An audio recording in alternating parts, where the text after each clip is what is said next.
अच्छी लग रही हो बहुत आज। Thank you. सुन छोटू, जी मैम साहब। हम कमरे के अंदर जा रहे हैं।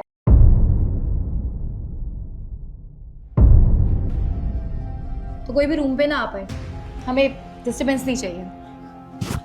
चलें।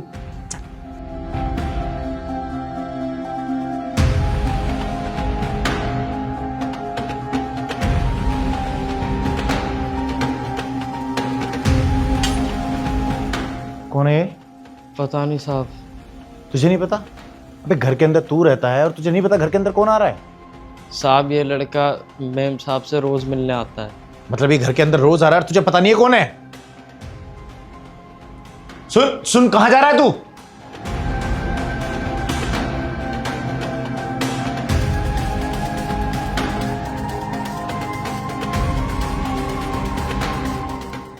मजा आ गया बेबी आज तो। हाँ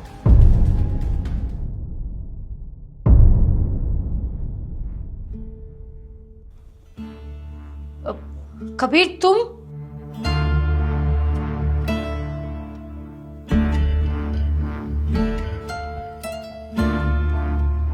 कौन है ये लड़का? कबीर, ये मेरा स्कूल का दोस्त है। मैंने तुम्हें बताया था ना कि मेरा एक फ्रेंड है जो लंदन चला गया और शादी में नहीं आ पाया। ये वही है, अनुराग। हाँ, हाय कबीर, अनुराग दिस साइड। तुमने तो बोला था कि तुम्हारा पति घर पे नहीं है, लेकिन अनुराग ये मेरे हस्बैंड है। ऐसा कौन सा दोस्त है जो सीधा बेडरूम में जाता है? कबीर कम ऑन यार, तुम इतने नैरो माइंड कैसे हो सकते हो?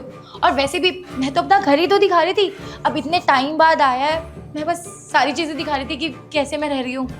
अच्छा, तो तुम्हारे ऐसे दोस्त हैं जिनको तुम बेडरूम जाके दिखा रही हो? अरे हाँ कबीर, कनिष्का बिल्कुल ठीक बोल रही है। इतना मत सोच तू। देख, अगर तू घर पे होता तो जरूर मिलवाती, और ऐसे भी शादी में तो मैं आ नहीं पाया था, अब मिल लेते हैं। लेकिन जो तू सोच रहा है ऐसा कुछ भी नहीं है ना कनिष्का? अपनी बकवास बंद कर। तू मेरे घर में खड़े होकर मुझसे फालतू की बकवास कर रहा है। तुझे पता कितनी देर से मैं घर के अंदर बैठा हूँ? और तुम जैसे घटिया नीच लोगों को ना बहुत अच्छे से जानता हूँ मैं। दूसरों के घरों की औरतों पर तुम्हारी नजर होती है कि घर खराब करते हो तुम। अरे जिस दिन तुम्हारे साथ खुद बीतेगी ना, उस दिन तुम्हें पता चलेगा तुम क्या कर रहे हो। यहाँ पर खड़े होकर झूठ बोल रहा है, तुम्हें पता है पिछले 1 घंटे से मैं यहाँ बैठ के इंतजार कर रहा हूँ तुम्हारा। क्या कर रही हो तुम रूम के अंदर? हाँ, सब कुछ अपने कानों से सुना है मैंने। कबीर मैं सच कह रही हूँ, तुम्हें कोई गलतफहमी हुई है।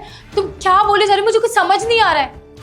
देख कबीर, मैं सब कुछ बताता हूँ सच सच। कनिष्का और मैं एक दूसरे को स्कूल टाइम से जानते हैं। तुझे तो अच्छे से पता है ना कि कनिष्का और तेरी अरेंज मैरिज है। लेकिन हम दोनों एक दूसरे से बहुत प्यार करते थे। और जैसे ही मैं फॉरेन चला गया तो उसके घर वालों ने तो उससे शादी करा दी, और मैं अभी कुछ टाइम पहले ही वापस लौटा हूँ। फिर हमने प्लान बनाया कि कनिष्का तुझे तलाक दे देगी और ये फिर मुझसे शादी कर लेगी। लेकिन देख, मेरे को ना कुछ समझ में आ गया। मैं नहीं चाहता कि मेरे कारण तेरा और कनिष्का का घर खराब हो। देख भाई, मैं कनिष्का की ज़िंदगी से हमेशा के लिए चले जाता हूँ। मैं कभी भी पीछे मुड़ के नहीं देखूंगा। लेकिन प्लीज़ तुम दोनों अपना रिश्ता कभी मत तोड़ना। I am really sorry Kabir, I am really sorry Kanishka.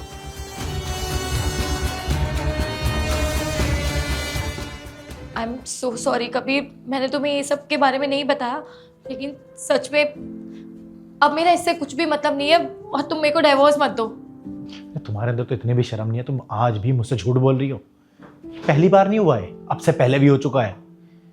देखा है मैंने तुम्हें फोन पे बात करते हुए, और तुम मुझे धोखा दे रही हो जिसने तुम्हारे लिए सब कुछ किया। ऐसी कौन सी चीज की कमी रह गई थी? प्यार करते हैं ना हम। ये कैसा प्यार है तुम्हारा कि तुम शादी के बाद भी ये सब कर रही हो? और तुम पता, तुम उन लड़कियों में से हो जो दूसरों के घरों में जाके ना खुद खुश रहती है ना उन्हें रहने देती है। क्या कहा था तुमने? अगर तुम मेरे लिए 1% भी कुछ करोगे तो मैं अपना 100% दूंगी। तुम 100% मुझे नहीं, तुम किसी और को दे रही हो। तुम्हें शर्म आनी चाहिए। तुमने मेरे साथ विश्वासघात किया है कि मैं तुम्हें आज और अभी के अभी तलाक देने का फैसला कर चुका हूँ। कबीर तुम ऐसा कैसे कर सकते हो? तुम्हें तो पता है ना कि मेरे दोनों भाइयों की शादी हो रखी है, और अगर उनको इन सब के बारे में पता लगेगा तो मुझे घर पे भी एक्सेप्ट नहीं करेंगे, मुझे घर से बाहर निकाल देंगे। और तुम्हें पता है ना कि मेरे मम्मी पापा भी नहीं है। मैं कहाँ जाऊंगी, किसके साथ रहूंगी? मैं मानती हूँ कि मुझसे बहुत बड़ी गलती हुई है। तुम मुझे ऐसे नौकरानी की तरह रख लो, लेकिन मुझे इस घर से बाहर मत निकालो। ये तो तुम्हें करने से पहले सोचना चाहिए था। तुम जैसी घटिया औरत ना कभी किसी की सगी नहीं हो सकती, समझी तुम? दफा हो जाओ मेरे घर से, पर आज के बाद अपनी शक्ल में दिखाना। तुम्हारे दोनों भाइयों को मैंने कॉल कर दिया। Get out.